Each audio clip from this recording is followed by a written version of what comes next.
警报！8月4日下午起，北部及中部北面出现大范围强降雨。本报消息，国家民防执委会要求北部和中部北面18个省市主动应对预报从8月4日下午持续至6日夜间的强降雨过程。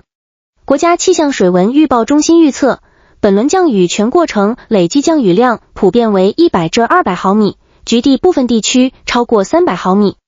具体是，从8月4日下午至5日夜间，北部和中部北面地区出现中到大雨和雷阵雨，普遍降雨量为70至140毫米，局地部分地区超过200毫米。仅在今4日上午，上述2个地区仍有阵雨和雷阵雨，普遍降雨量为10至30毫米，局地部分地区超过80毫米。在8月6日白天和夜间，北部和中部北面地区将继续维持中到大雨，普遍降雨量为30至60毫米，局地部分地区超过100毫米。从8月3日夜间至4日清晨，北部西面地区、宣光和清化省出现阵雨和雷阵雨，局地地区出现大至特大雨。自8月3日晚上7时至4日清晨，若干站测得的降雨量超过80毫米，如老街省陇峡站 144.8 毫米，宣光省春江一站 161.8 毫米，山罗省北峰站 111.6 毫米，以及电边省纳奏三、纳套站83毫米。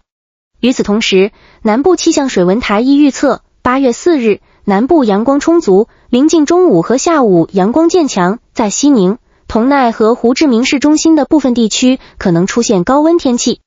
下午和晚上约10至70，预计出现阵雨和雷阵雨的概率为 40% 至 60%。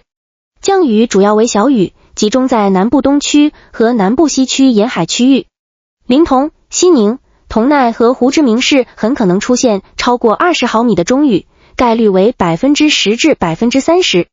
据预测，8月5日南部的降雨范围将逐渐扩大，